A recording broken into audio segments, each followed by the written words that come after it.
독감 접종 다들 하셨습니까?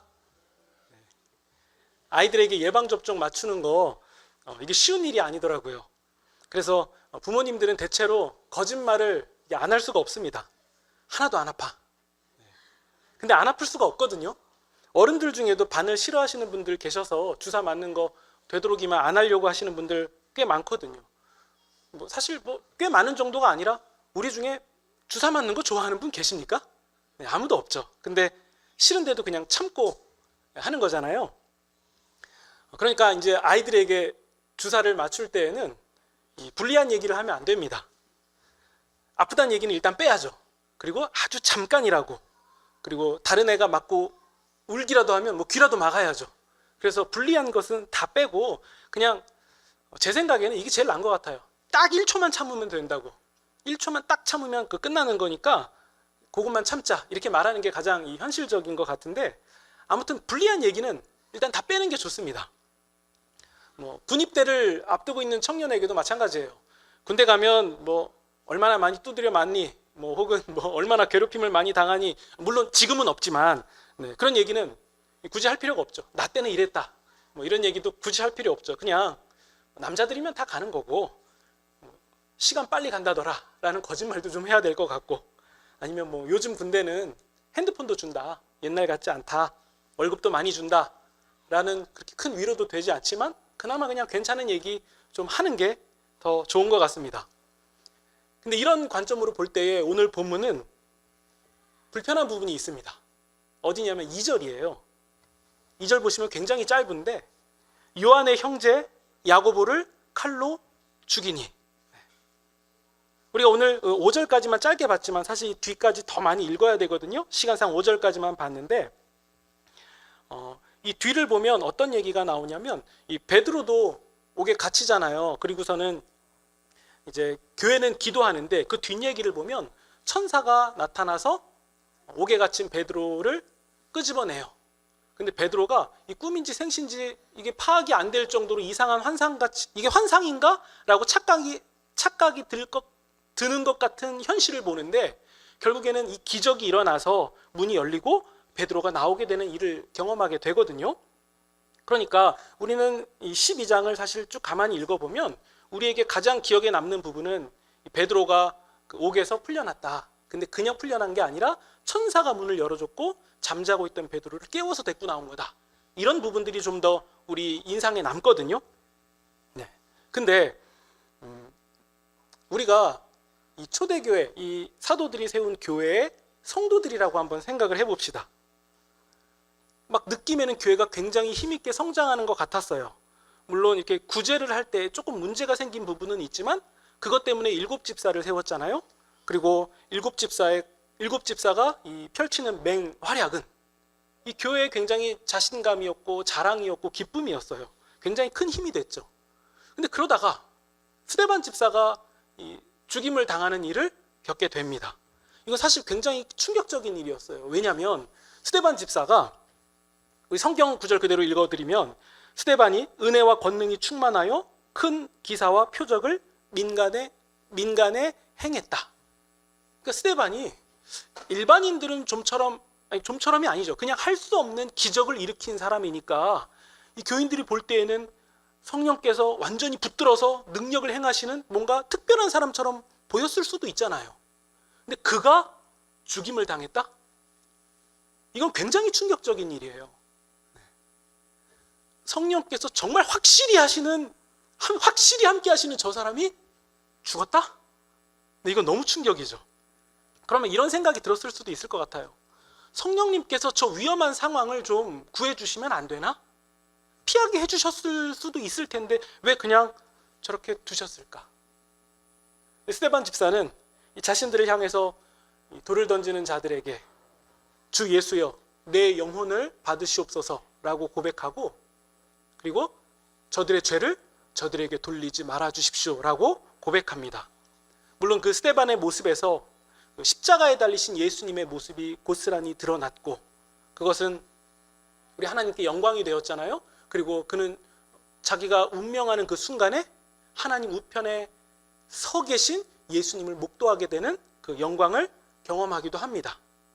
그럼에도 그가 예수 그리스도를 신실하게 따르는 종이었다는 그 사실 때문에 죽임당했다는 그 사실은 이제 막 복음을 접하고 예수님을 믿으려고 하는 초신자들에게는 굉장한 걸림 혹은 두려움이 됐을 확률이 꽤 높지 않았겠습니까? 그렇죠? 우리가 초대교회 교인인데 스데반이 예수님을 믿는다는 이유로 죽임을 당해요. 그럼 우리도 굉장히 큰 환난 가운데 놓여질 거예요. 그러니까 어떤 말씀을 드리려고 하는 거냐면, 사도행전을 기록할 때 굳이 이 부분까지 기록할 필요가 있을까? 그냥 이거 빼는 게 좋잖아요. 그러니까 주사 맞기 싫은 애들에게 나쁜 얘기 안 하고 좋은 얘기만 해서 어떻게든 맞추듯이, 이 사도행전의 저자가 모든 사람이 예수님을 믿기 원한다면, 이 저자의 뜻도 그러하다면 이런 불리한 얘기는 좀 빼도 되지 않을까요? 아니면 스데반 집사의 얘기를 빼기에는 너무 이제 분량이 많으니까 뭐 뺄 수 없습니다, 이렇게 얘기한다면 우리가 읽은 본문 2절 요 한 구절 정도는 빼도 괜찮지 않을까요? 그냥 베드로가 옥에 갇혔다가 천사가 구해줬습니다. 여러분, 베드로처럼 예수님 잘 믿으면 천사가 구해주는 일이 일어나요. 이렇게 기록하면 오히려 이 사도행전을 보는 신자들이 믿음을 더 갖고 싶은 마음이 생길 것 같거든요. 근데 왜 이 짧은 구절 하나를 여기에 넣었을까? 이 구절이 사실 어떻게 보면 여러분 너무 허무한 것 같아요. 우리가 여기 2절에 나오는 요한의 형제 야고보니까 우리가 사복음서 볼 때 많이 나오는 그 하나의 단어처럼 나오는 야고보와 요한이, 베드로와 야고보와 요한이, 그러니까 여러분 사도들 중에도 대표격이잖아요. 근데 그 사도들 중에도 대표가 되는 야고보가 죽었다는 얘기가 너무 짧아요. 요한의 형제 야고보를 칼로 죽이니, 1절에 나오는 이 헤롯이 죽였습니다. 근데 이 야고보는 여러분 우리가 복음서에서 봤듯이 되게 굵직한 인물이었잖아요. 뭐 잘못하기도 했죠. 예를 들어 예수님이 예루살렘에 입성하시면 그 좌우에 앉게 해달라고 했던 그 형제였기도 했고, 엄마까지 대동하잖아요. 그래서 엄마 찬스를 써서 좌우에 앉게 해달라고 그런 실수도 하기도 했고, 또 어떤 날은 이 사마리아 어떤 한 마을이 이 예수님 오는 것이 싫어서 오지 말라고 막 내쫓는 이 상황이 너무 화가 나서, 예수님 하늘에서 불이 내리라고 우리가 명할까요? 라고 예수님께 말한 제자가 야고보와 요한, 그러니까 야고보예요. 예수님을 향한 특심도 있었던 사람입니다.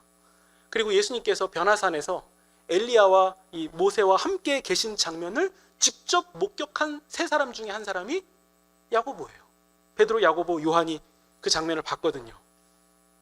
그러니까 예수님에 대해서 누구보다 진한 추억과 또 어떤 그 마음이 있는 사람 중에 한 사람이었을 텐데, 그가 예수님이 죽으시고 부활하시고 승천하신 후에 그도 오순절 성령 강림 사건을 경험하잖아요. 그리고 교회를 세우는 일에 야고보도 정말 큰 공을 세우지 않았겠습니까? 그러면 예수님 말씀대로 부활 승천하시고 이제 성령께서 임하시고 이제 방언도 경험하면서 교회가 세워지고 뭔가 되는 것 같은 거죠. 그러면 뭐라도 굵직하게 좀 해봐야 되는 거 아닙니까? 그래도 좀 대단한 거 뭐 하나 해놓고서는 죽으면 억울하지도 않지. 이제 본격적으로 사도로서 예수님과 함께 했던 기간이 있잖아요. 그러면 그 기간이 그냥 하루 이틀도 아닌데, 그러면 그것만큼의 시간은 좀 살아서 뭐라도 했으면 좋겠는데, 야고보가 죽었다는 말이 너무 허무하게 한 줄로 나옵니다. 우리 2절에 칼로 죽이니, 이 말은 참수형을 말하는 것으로 보여집니다. 그것도 정치적인 희생물로 죽었습니다. 우리 1절 보시면 헤롯이 교회 몇몇을 해치려고 했는데, 왜냐하면 3절 보세요. 그 일이 유대 사람들이 좋아하는 일이었거든요. 그러니까 스데반의 순교 이후로 예수님을 믿는 자들은 유대교에서 갈라져 나온 어떤 이단 종파? 이렇게 인식이 됐어요. 그러니까 유대교인들이 볼 때, 유대인들이 볼 때에는 예수님 믿는 사람들이 이단 종파고 보기 싫은 거예요. 없어졌으면 좋겠던 거예요. 그래서 사울이 없애려고 그렇게 길을 쓴 거 아닙니까? 그런데 헤롯이 그 중에 수장격인 야고보를 죽였다? 이게 너무 좋은 일이 일어난 거예요. 그러면 헤롯이 지금 정치적으로 자기 입장이 탄탄해야 되는데, 내가 야고보를 죽이니까 유대인들이 나를 되게 좋아해 주네? 내 정치적 입장이 좋네? 그러면 야고보를 죽였으면 야고보보다 아랫사람 말고 더 유명한 사람, 더 대표격인 사람 없애야겠다 라고 해서 베드로를 잡은 거잖아요. 그러니까 여러분 이 상황만 자세히 보면요, 우리가 지금 이제 초대교회 교인이 아니니까 조금 다른 얘기 같지만 우리가 초대교회 교인들이라고 생각해 보면요, 예수님을 믿는 것보다 다른 게 더 나은 것 같아요. 그렇게 느껴질 수 있어요. 왜냐면요, 오늘 우리 본문의 1절에 나온 헤롯 왕은 헤롯 아그리빠라는 왕인데 지금 야고보를 죽인 사람이죠. 그리고 이 헤롯 아그리빠의 삼촌 헤롯 안티파스는 예수님을 신문하면서 빌라도와 손잡았던 사람이에요. 그리고 지금 이 야고보를 죽인 헤롯의 할아버지 헤롯 대제는 예수님이 태어나셨을 때 그 동방 박사들이 가잖아요. 그래서 그 아기 예수님을 죽이려고 동방 박사들에게 어디 있는지 알려달라 이 얘기를 하잖아요. 근데 동방 박사들이 안 알려주고 그냥 가버리죠. 그러자 헤롯이 예수님을 죽이려고, 야, 그 지역 그 마을에 있는 2살 이하의 사내 아이들 다 죽여 라고 명령했던 그 헤롯이 할아버지예요. 그러니까 여러분 이런 장면들을 보세요. 헤롯 가문이 더 잘 나가는 것 같지 않습니까? 헤롯 가문이 더 힘이 있는 것 같고 더 능력 있는 것 같고 교회 위에서 권력을 행사하면서 교회는 그 아래에 있는 것 같은 느낌이 들지 않냐는 거예요. 그러면 야, 차라리 헤롯 말 듣는 게 낫겠다. 예수님 잘 믿으면 봐. 아니 야고보가 예수님을 못 믿어서 죽은 거야? 예수님 잘 믿었는데도 죽네. 베드로는 믿음이 없어서 능력이 없어서 성령께서 함께 하시지 않아서 잡혀가는 건가? 헤롯이 더 낫네. 이런 생각이 들 수 있다는 거죠. 우리는 종교적인 이유로 죽임을 당하는 시대가 아니기 때문에 지금 자유로운 결정을 할 수 있는 대한민국을 사는 우리에게는 이게 피부로 막 와닿지 않을 수 있는데요, 우리가 한번 베드로의 입장에서 생각해 봅시다. 예수님과 3년을 함께 다녔고 거짓말 같았던 예수님의 죽으심과 부활을 경험합니다. 근데 자기는 예수님을 3번이나 부인한 게 있으니까 나는 부활하신 예수님을 볼 자격도 없다 이렇게 생각이 들었을 수도 있겠지만, 예수님은 기어코 그 베드로를 찾아가셔서 나를 사랑하냐고 3번 물어보신 다음에 다시 그 제자의 자리로 세워주십니다. 그 베드로는 오순절 성령 강림 사건도 경험했고 또 미문에 앉아서 날 때부터 걷지 못하는 자에게 우리는 은과 금이 없지만 우리에게 있는 예수 그리스도를 너에게 주겠다, 일어나 걸으라 라는 말과 함께 기적을 일으키기도 해요. 그리고 우리가 오늘 읽은 본문의 우리 뒷부분에 보면은 아까 제가 옥에서 풀린다는 얘기 말씀드렸잖아요. 저희가 오늘 우리가 이 부분을 읽지 않아도 우리는 알고 있잖아요, 베드로가 풀려난 사건. 근데 이게 처음이 아니잖아요. 이 앞에서도 베드로와 제자들이 옥에 갇혔다가 풀려나는 기적을 경험하기도 했잖아요.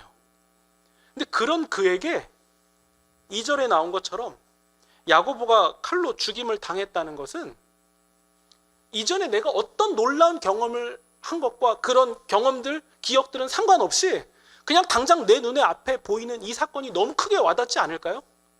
야고보가 죽었다고? 아니 그냥 다쳤다가 뭐 어떻게 그냥 어디 누워있는 이런 거 아니고 죽었잖아요. 야고보가 죽었잖아요. 그러면 이전에 내가 앉아서 걷지 못하는 자를 일으켜 세웠든 뭐 어쨌든 그게 뭐 그렇게 대단합니까? 그 과거 일일 뿐이고 당장 내 동료가 죽었는데. 그럼 베드로 입장에서도 와, 이거 뭔가, 우리가 예수님 따라간다는 거 이거 뭔가, 이런 생각이 들었을 수도 있을 것 같아요. 혹은 내가 믿고 의지하는 예수님보다 헤롯이 더 강할 수 있겠다, 이런 생각이 들 수도 있었을 것 같아요. 그리고 여러분 5절 보시면요, 교회는 그를 위하여 간절히 하나님께 기도하는데 베드로가 갇혀 있다는 얘기를 듣고 교회가 모여서 베드로를 위하여 간절히 기도를 해요. 근데 여러분 이 교회가 야고보를 위하여서는 기도 안 했을까요? 했겠죠. 야고보 사도가 잡혔습니다. 주님, 야고보 사도를 구해 주십시오. 기도 안 했을까요? 했겠죠. 열심히 기도했겠죠. 대충 기도하지 않았겠죠. 심각한 상황이니까요. 근데 어떻게 됐죠? 죽었어요. 그러니까 기도해도 소용이 없겠다, 헤롯이 더 강할 수 있겠다, 이런 생각이 들었을 수도 있다는 거죠. 근데 여러분 더 이상하고도 재미있는 점은 뭐냐면요, 지금 우리 5절 볼 때에 베드로를 위하여서 간절히 하나님께 기도했다라고 하지만요, 이 기도하는 교회도 베드로가 살아서 돌아올 것을 기대하지 않았어요. 우리 뒤를 읽어보면요, 베드로가 천사에 의해서 풀려나요. 근데 희한한 건 베드로도 기대하지 않았어요. 그냥 옥에서 자기도 야고보처럼 죽을 거라고 예상한 것처럼 보이고 그래서 잠을 잤어요. 천사가 쳐서 깨울 정도였어요. 그런데 천사가 베드로를 어쨌든 기적 가운데 이끌어냅니다. 풀어줬어요. 그래서 베드로가 자기를 위하여 기도하는 교인들이 모여있는 곳으로 갑니다. 거기가 어디냐면 마가 요한의 어머니 집이에요. 근데 우리 14절 보시면요, 베드로가 대문을 두드리니까 로데라고 하는 여종이 베드로를 맞이하러 나와요. 얼마나 기뻤겠습니까? 베드로의 목소리가 들리니까요. 근데 너무도 예상 밖에 너무 기쁜 일이 일어난 나머지 베드로가 문 좀 열어달라고 두들길 때 열어줘야 되는데 그 소리 자체가 너무 기뻐가지고 문 열어주는 것도 깜빡하고선 사람들에게 달려가요. 그래가지고는 15절 보시면 베드로가 왔다고 얘기하니까 기도하던 자들이 뭐라고 얘기하냐면 너가 미쳤다 그럽니다. 그러니까 기도하던 이 교회도 베드로가 살아서 돌아올 거라는 거 생각을 못한 거예요. 그런 일이 일어날 거라고 정말 굳건하게 믿고 있지 않았던 거예요. 근데 여종은 아니라고, 지금 밖에서 베드로의 목소리가 들린다고. 아니, 들리면 문을 열어줘야 되는 거 아닙니까? 근데 그것도 잊어버리고서는 그냥 상황 판단이 안 될 정도로 굉장히 놀라운 일이 일어난 거예요. 그래가지고는 베드로 목소리라고 얘기하니까 교인들이 뭐라고 얘기하냐면 베드로가 아니라 베드로의 천사가 온 거라고 얘기해요. 근데 그 당시 사람들은 신자들 옆에 보이지 않는 천사가 있다 이렇게 인식하는 부분도 있었고, 네, 그래서 이렇게 말한 부분이 있을 수도 있고요. 혹은 베드로는 죽었고 그의 영혼이 온 것이다 라고 생각하는 견해도 있어요. 그러니까 어쨌든 뭐가 맞든 그것과 상관없이 어쨌든 간에 교회는 베드로가 살아올 것을 기대하지 못했다는 거예요. 근데 이상하지 않습니까? 베드로가 살아 돌아올 것을 기대하지 않고서는 기도한다? 보통은 살아 돌아올 것을 기대하니까 기도하지 않습니까? 그냥 무조건 살아 돌아오게 해주세요 이렇게 기도하는 거 아닙니까?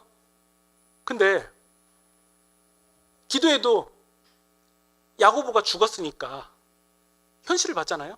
야고보가 죽었으니까 아무 의미 없을 수도 있겠다. 기도하는 것이 그렇게 큰 효과가 그렇게 큰 효과가 없을 수도 있겠다. 이렇게 생각했을 수도 있지 않을까요? 그런데 왜 기도했을까요?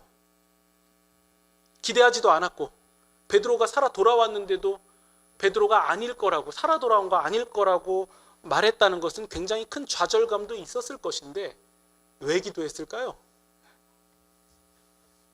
그러니까 차라리 사도행전을 기록할 때 이렇게 기록하면 더 낫지 않았나 싶은 생각이 듭니다.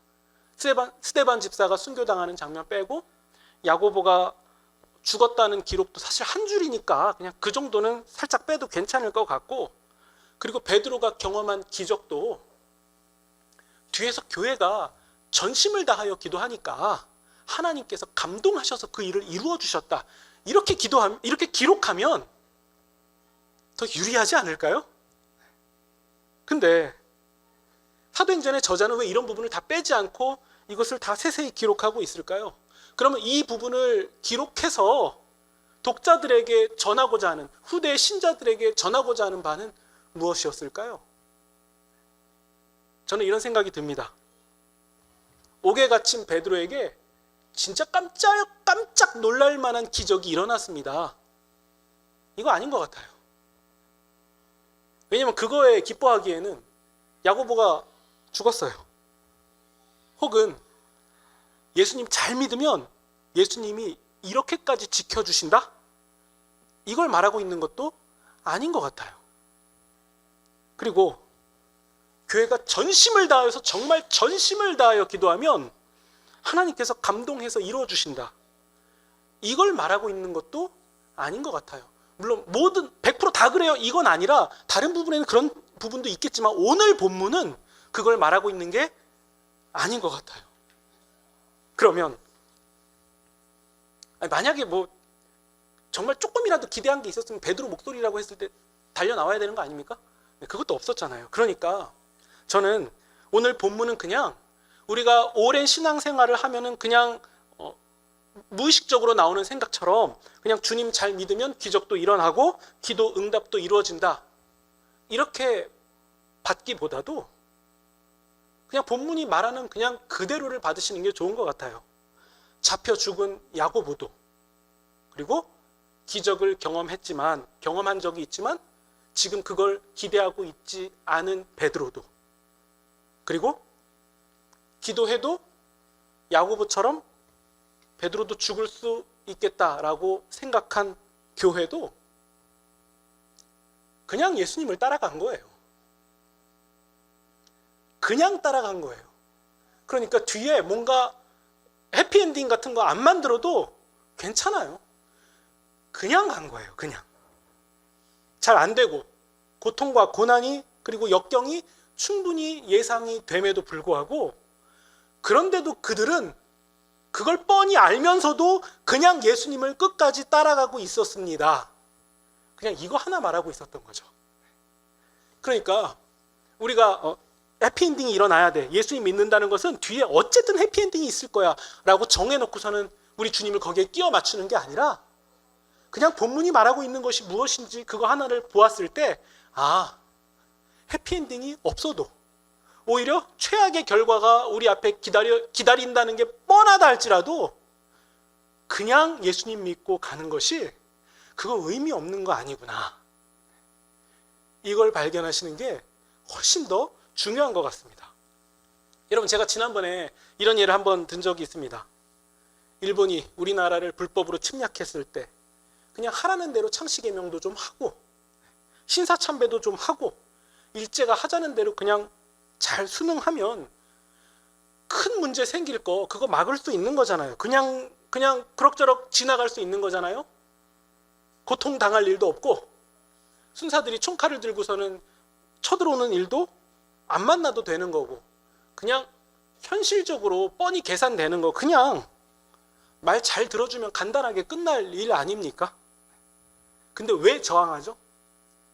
왜 고통과 위협이 클 거라는 거 뻔히 예상되고 계산되는데도, 아니 당연한 일이잖아요. 안 되잖아요. 힘으로 안 되잖아요. 그러면 저항하지 말고 그냥 가면 되는데 왜 저항하죠? 저항한 사람들은 우리가 저항하면은 군사적으로 이길 수 있다는 게 계산이 되니까 저항한 겁니까? 그거 아니더라고요. 그게 아니라는 게 너무 확실하게 드러났잖아요.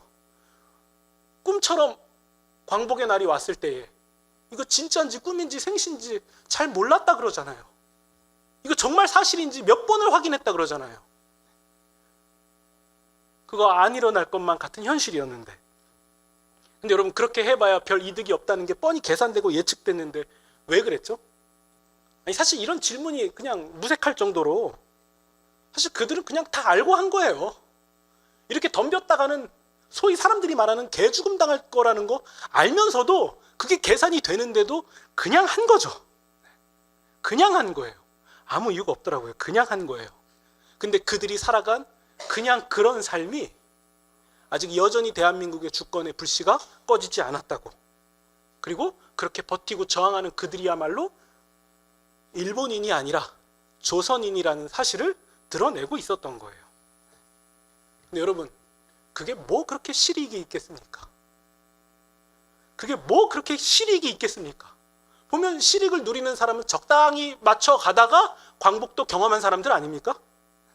적당히 발 맞춰 가다가 그냥 비위도 맞춰 주다가 광복 경험하면 다 괜찮은 거잖아요. 고통도 없고 광복도 누리고 다 경험할 수 있는 거잖아요. 근데 여러분, 우리는 그렇게 저항했던 자들이 현실이 오지 않을 거라고 생각하면서 꿈으로만 꿨던 그 세상을 너무도 당연하게 경험하고 있지 않습니까? 그 세상을 그냥 거저 살아가고 있지 않습니까? 다시 우리 본문으로 돌아오면요, 야고보가 예수님 믿는 것 때문에 죽임을 당했고, 베드로는 자기도 야고보처럼 죽게 될 것을 뻔히 예측했고, 그래서 옥에 갇혀 있을 때 풀려나지 못할 거라는 생각도 했고, 그리고 교회마저도 우리가 열심히 기도하는 거 응답받지 못할 것이라고 생각했음에도 불구하고 그들이 기도한 이유는, 그래도 그들이 끝까지 믿음을 사용한 이유는 우리가 살아간 이 세상에서 나는 누구를 따를 것인가, 이걸 말하고 있었던 거예요. 답이 없고 결론이 주어지지 않아도 나는 누구를 따를 것인가, 나는 지금 누구를 따라가고 있는 것인가, 이걸 보여주고 있는 거예요. 그러니까 그들의 삶이 예수님의 죽으심과 부활이 진짜라고, 우리가 정말 경험한 일이라고, 그래서 그 부활하신 예수님과 함께 죄와 사망의 권세가 끝났다는 것을 그들의 삶으로 증거한 것이고, 그들이 만난 예수님이 진짜였고 마주한 부활도 진짜였고, 자신들이 그래서 그것을 경험한 자신들이 진짜 신자라는 것을 지금 증거하고 있는 것 아닙니까? 그러니까 여러분, 해피엔딩이 없어도 괜찮은 거예요. 그런 상황 가운데서도 끝까지 믿음을 사용하는 것은 옳은 일입니다. 물론 한편으로 그렇게 살아가는 게 뭐 밥이나 먹여주냐면서 그렇게 조롱하는 사람들도 있겠지만, 우리는 그 사도들이 꿈꿨던 그 복음이 편만해진 세상을 그냥 거저 당연하게 누리게 되었습니다. 그래서 우리는 목숨의 위협도 고통도 고난도 겪지 않고 예수님을 믿는 시대를 자유롭게 살아가게 된 거죠. 그럼 여러분, 우리가 이렇게 정리하면 좋겠습니다.